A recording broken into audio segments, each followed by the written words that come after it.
እንታይ ይብል እትጹም ዶሲ ይብል ወድ ጣባ እትጹም ዶሲ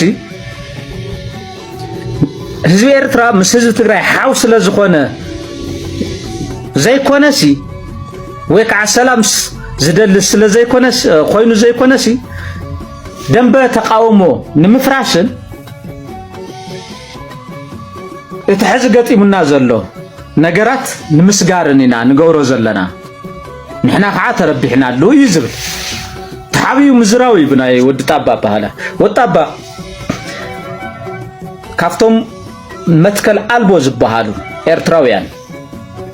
ኣብ ቅድሚ ዝስራዕ ብኻልእ ባህላ ልክዕ ከም ተፃዋታይ ኩዕሾ እግሪ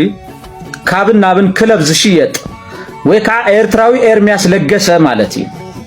ኤርሚያስ ለገሰ ሳንቲም ዘለዎ እዩ ዝዕድጎ ናይ ኣብይ ተቃዋሚ ነይሩ ንኣብይ ኮይኑ ሕዚ ናይ ኢህወዴግ በዓል ስልጣን ነይሩ ናይ ኢህወዴግ ተቃዋሚ ኮይኑ just ከም ኤርሚያስ ለገሰ ሶ ናይ ኤርትራ ኤርሚያስ ለገሰ መን እዩ ተልኩም ወዲ ጣባ እዩ መትከል ዘይብሉ ተቃዋሚ ሃገራውያን ነይሩ ሕዚ ከዓ ሃገራዊ ይብለሎ ዘረውን ጣም ዘይረብሕ ጋርቤጅ ወይ ከዓ ደርቲ ዝኾነ ምንም ዓይነት ሓላፍነት ዘይስምዖ እንታይ ዓይነት በሰላ ይሕድር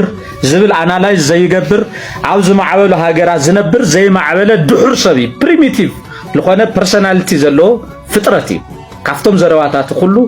እንታይ ፕሪሚቲቭ ድሑር ሰብ ኢልካዮ ዝብል ኣብዚ መልሲ ክትረኽቡ ኢኹም ባዞ ወጣ በአባል ብርጌድ አባል ጽምዶ ተኮይኑ አወል ሰዒድ ይኹን ምስ አወል ወገን ኤርትራውያን ኮይኖም ኣብ ጽምዶ ኢንጌጅ ዝኾነ አካላት ወይ ኻሊ ወሎም ወይ ካቀልጥፉ ብዕሊ ይቅረታ ኸወጽሎ ወዲ ጣባ ይቅረታ ኸብል ምንት ጽምዶ ክበሃል ይቅረታ ኸብል ህዝቡን ትጽዊት ይገብረለሁ ማለት እዩ ይቅረታ ዘይብል ተኮይኑ ዝሆ ምላሽ ከዓ ዝያዳ ሕማቅ ይኸውን عزون هديلو استبهيلو نتوصمدو نخبل ترغاغيو يقرتا خحتت بزي غاطامي حزون دغيمه يحتت يقرتا خحتتلو اولو نوزي دفيت خغبرلو ناي صمدو اكلات خالو سوات تاليوم ود طابا حزون يقرتا نخبل دفيت خغورلو تصيت يغبرلو مخنياتو افتنا يلوم معلتي لاولم معلتي دصبح ناي فيديو سرحتو مستانسوا الناسته كلها بشلوخا اتحيزو استزارو زروا نملا نحزب تግራይ ንክብሪ ህዝብ ትግራይ ዘዋርድ ዘንቋሽሽ ስለ ዝኾነ ንህዝብ ትግራይ ብመሽረፈት ዝበልዕ ኢሉ በሓፈሻ ዘዋረዶ ዝጸረፎ ስለ ዝኾነ እንዚያውን ሓዊሱ ንታ ናይ ጽምዶ ተዛረባውን እንዚያውን ሓዊሱ ይቅረታ ንኽብል ህዝቡን ዕድል ይወለኹ ማለት እዩ በሓፈሻ ግን ወጣባ ኢቭን ምስ ኤርትራውያን ኣሕዋትናውን ከይትባዕስ ምንት እንታይ ይኽብለካ ዝመክር ቀልጢፍካ ሕዝውን ይቅረታ ክትብል ኣለካ ቀልጢፍካ ተዘይ ኮይኑ ካፍቲ ጽምዶ ጥራሕ ዘይኮነስ ካብ ህዝቢ ኤርትራ ሓው ህዝቢ ትግራይ ካብ ዝኾነ ካብ ህዝቢ ኤርትራውን ክትንጸል ኢኻ ከተፉኻ እዮም ብግላጭ ተዓዲካ ተኮይንካ ኣይ ተዓዲገ ይቅረታ ክትብል ኣለካ ተዘይ ኮይኑ ግን ንስኻ ሸውዓተ መዓልቲ ጥራሕ ለዋስመራ መጺኻስ ዝተረፈ ዕድመ ልክዕኻ ብሙሉ ኣብ ስደት ሕሊፍካስ ብዛዕባ ምጽማድ ህዝቢ ትግራይን ህዝቢ ኤርትራን እንከን ከተውጸሉ ወይ ከዓ ህዝቢ ትግራይ ሓው ህዝቢ ኤርትራ ይኮነን ክትብል ሞራል ጥሪኻ ወያነ ካርታ ይብላን ካርታና ኢትዮጵያውን ይብላን ወያነ ናታና ገዛ ርእሳ ኣብ ሰማይ ከም ደመና ዝንሳፈፍ ካርታ ይዘለዋ أفتان حزب تግራይ فتينا يكوننا انقلت ولا خاني كون حسدنا حج حق نصرف حزب بزدلها كلها انا حسدنا ولا حقنا نصرف انا حق الصرف حق مشتا كلتينا خلت ورحت حمغش سنقومنا دلنا ايتفوتونا ايفوتوكم مخريات تامي جمريا أنا خسارب كله توم قولي أم على أبراهام الزبرهام حطيتنا لو كيف حرص صدقنا تبلنا أبريمو ويكات ولا تو قلا يلو نقولكم نير هيجي كلها ببقور حياة الله إذا ببقور حمد قبرو دلو أنا عايز أتصل الله كل جزء أخي سي أنا أنصاري خيد تلي እዚ ህዝቢ በዛኔ ኣዶና ይርኢና የለና ስለዚህ ሓደ ከፍርሳ ደሊ ሓደ ከፍርሳ ምሳእ ነዛ ፍቅሪ ጋይነ ፍርሰና ንብላለና ሓንሕና ኣነ ተሒዝያ ከዓ ክትቅፅል ያ ከማይላ كنقص لينا تبلغ قصل حد كبر كنقص لينا زيا حدا مس خم دريت تقواوي النانيو تبلمبر كم زترعنا يبقى مدري امنا حنا زغلتشن 26 ون بزني ادناي تصفى غيرنا نيرنمو اللي خكيت حزب تغرينيا ندعلنا نحط خبالع طريتل ام بلع خنبر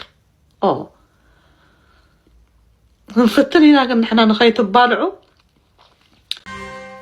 ጠቅላይ ሚኒስትር አብይ አህመድ ወደ ኤርትራ አማላጅ መላካቸው ተገለጸም። በመልጃነት የተላከው ደግሞ የኬንያ መንግስት መሆኑ ታውቋል። መልጃው የቀረበላቸው የኤርትራው ፕሬዝዳንት መተማመኛ ፈልጋለሁ የሚል ምላሽ መስጠታቸው ተሰምቷል። ጠቅላይ ሚኒስትር አብይ ወደ ኬንያው ፕሬዝዳንት ዊሊያም ሩቶ ደውለው መልጃ የጠየቁት ከሁለት ሳምንት በፊት ነው የሚሉት የዲፕሎማቲክ ምንጮች ዋና ጉዳያቸው ደግሞ ኢሳያስ አፈወርቂ ስለመሆናቸው ገልጸዋል። እኔ ለጦርነት አልተዘጋጀሁም እርሱም ዝግጅቱን ማቆም አለበት ሊወጋኝ እየተዘጋጀ ስለመሆኑ አውቃለሁ በኔ በኩል ግን የመዋጋት ፍላጎት የለኝም ብለው ለፕሬዝዳንት ዊሊያም ሩቶ ተናግረዋል የሚሉት የዲፕሎማቲክ ምንጮች ጠቅላይ ሚኒስትር አብይ አህመድ የኬንያ መንግስት በጉዳዩ ላይ ጣልቃ እንዲገባ ጥያቄ ስለማቅረባቸው ማክለዋል። ይህንን ተከትሎም ባለፈው ሳምንት የኬንያ ብሔራዊ መረጃና ደህንነት አገልግሎት ኃላፊ የሆኑት ኑረዲን ሀጂም ወደ አስመራ ተጉዘው ከፕሬዝዳንቱና ከሌሎች የኤርትራ ባለስልጣናት ጋር ተገናኝተው መወያየት ቸውን አረጋግጧል። የደህንነት ሹሙ ኑረዲን ወደ ኤርትራ ከመብረራቸው በፊትም ከኢትዮጵያ ወደ ናይሮቢ የተጓዙና የጠቅላይ ሚኒስትር አብይ አህመድን ምልጃ አጀንዳ የበለጠ ለማብራራት ከኃላፊው ጋር የተገናኙ የብልጽግና ሹሞች እንደነበሩ የሚገልጹት ምንጮቹ የኃላፊዎቹን ስም ከመጥቀስ ግን ተቆጥበዋል። የኬንያው የደህንነት ኃላፊ ኤርትራ ድረስ ሄደው ባደረጉት ውይይትም የኤርትራ መንግስት ባለስልጣናት ኤርትራ ላይ ውጊያ መክፈት እቅድ ስለሌላቸው እናንተም ይህንኑ ብትተውት የሚል ጥያቄ ማቅረባቸውንና የውይይቱ ዝርዝርም ለአዲስ አበባው አገዛዝ መላኩን ምንጩ ዘርዝረው አስረድቷል። ጠቅላይ ሚኒስትር አብይ አህመድ ሊወጉ አልተዘጋጁምና ኤርትራ ማይዘጋጅ በሚለው ሐሳብ ላይ ፕሬዝዳንት ኢሳያስ አፈወርቂ የሰጡ የተባለው ምላሽም ጦርነት አካሂዳለሁ ያለው ራሱ ነው። እኛ እርሱ ላወጀብን ጦርነት የምንዘጋጅነን አሁንም ቢሆን እኛ ላይ ውጊያ እንደማይከፍት መተማመኛ ይስጠን በሚል መጠየቃቸው ተገልጿል። እኛ ከመጀመሪያውም ፍላጎት የለንም የሚለውን በአጽንኦት ተናግሯል የተባለላቸው የኤርትራ ባለስልጣናት በትግራይ ክልል የሚታወጅ ጦርነትን በእኛ ላይ እንደተከፈተ እንቆጥሯለን። ትግራይ ላይ ውጊያ ከተከፈተ ቀጥሎ እኛ ላይ እንደሚሆን ስለምናውቅ ራሳችንን እንከላከላለን ሲሉ መናገራቸውንም ምንጮቹ አረጋግጧል። የብልጽግናው አገዛዝ ወደ ኤርትራ ይህንን ምልጃ ከላከ በኋላ ባለስልጣናቱ ጦርነት እንደማይኖር አድርገው እንዲያስረዱ ያሰማራ ሲሆን ሰሞኑን ጌዲዮን ጢሞቴዎስና ጌታቸው ረዳ ኢትዮጵያ ወደ ኤርትራ ጦርነት እንደማትከፍት ለማስረዳት መሞከራቸውም የዚሁ አካል ነው ተብሏል። የደህንነትና የዲፕሎማሲ ምንጮች እንደሚሉት ከሆነም የኤርትራ መንግስት የጠየቀውን መተማመኛ ኢትዮጵያ ታቀርብ እንደሆነም የብልጽግና ሰዎች የተነሳላቸው ጥያቄ ሲሆን የሰጡት ምላሽም አልታወቀም ብለዋል። ጠቅላይ ሚኒስትሩ ባሳለፍነው ጥቅምት በሰጡት የፓርላማ ማብራሪያቸው ጦርነት ሊከናወን እንደሚችል እርሳቸውንም የሚያቆም ኃይል እንደሌለም በየዓመቱ አንድ የኤርትራ ህዝብ የሆነ ኃይልም እየተፈጠረ ስለመሆኑ በመዘርዘር ኤርትራ በበኩሏ ህገወጥ የሰውና የገንዘብ ዝውውር፣ የጦር መሳሪያ ስርጭትና የታጣቂዎች ስምሪትን በኢትዮጵያ ላይ እያከናወነች ስለመሆኑ መክሰሳቸው የሚዘነጋ አይሆንም። አንድ ከ7 ዓመታት በፊት በጡረታ የተገለሉ የኢትዮጵያ የመከላከያ ሰራዊት ጀነራል ደግሞ አብይ አህመድ ወደ ኤርትራ ጦርነት እንዳይከፍቱ ያደረጓቸው ምክንያቶችን ሲጠቅሱ በአንድ በኩል በአማራናም በኦሮሚያ ክልል እየተካሄዱ ያሉ የትጥቅ ትግል እንቅስቃሴዎች ስለመሆናቸው፣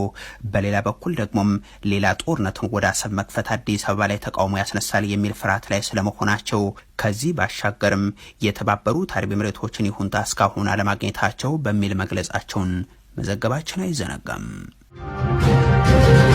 የጤና ሚኒስቴር ትናንት በሰጠው መግለጫ እስካሁን ድረስ በማርበርግ ቫይረስ 3 ሰዎች ህይወታቸውን ማጣታቸውን ገልጾ ነበር። በተረፈ ግን በዚህ ቫይረስ የተጠቃ እና በህይወት ያለ አንድም ተጠርጣሪ አለማግኘታቸውን ገልጸው ነበር። ይሁንና ታማኙ የመረጃ ምንጭ መሰረት ሚዲያ ባወጣው መረጃ መሰረት በአርሲ ዞን አሶኮ ወረዳ ሁሉቆ ቀበሌ 13 ሰዎች 13 ኢትዮጵያውያን በዚህ ቫይረስ ህይወታቸው ማለፉን ማረጋገጡን ትናንት ዘግቧል። እና ይህን ስትመለከቱ አብይ አህመድና አመራሮቹ ይህን ቫይረስ ሆን ብለው ለማዛመት ጥረት እያደረጉ መሆኑን ትረዳላችሁ። ይህንንም የሚያረጋግጥላችሁ በመሰረት ሚዲያ ላይ የተካተተውን ዘገባ ስትመለከቱ በዞኑ ያሉ አመራሮችን ሰብስበው መረጃ ካወጣችሁ ተጠያቂ ትሆናላችሁ ብለው ማስፈራራታቸው ታውቋል። በማርቡርግ የሞተ ህይወቱ ያለፈ አለ ብላችሁ ለሚዲያ ይፋ ካደረጋችሁ እርምጃ እንወስድባችኋለን ብለዋል። ከዚህ በፊት እንግዲህ ጅንጋ ላይ የነበረውን ሁኔታ ያጋለጠውን ዶክተር እናባረሩት፣ ከስራ እናገዱት ሰምታችኋል። ስለዚህ ኢትዮጵያውያን የራሳችሁን ጥንቃቄ አድርጉ።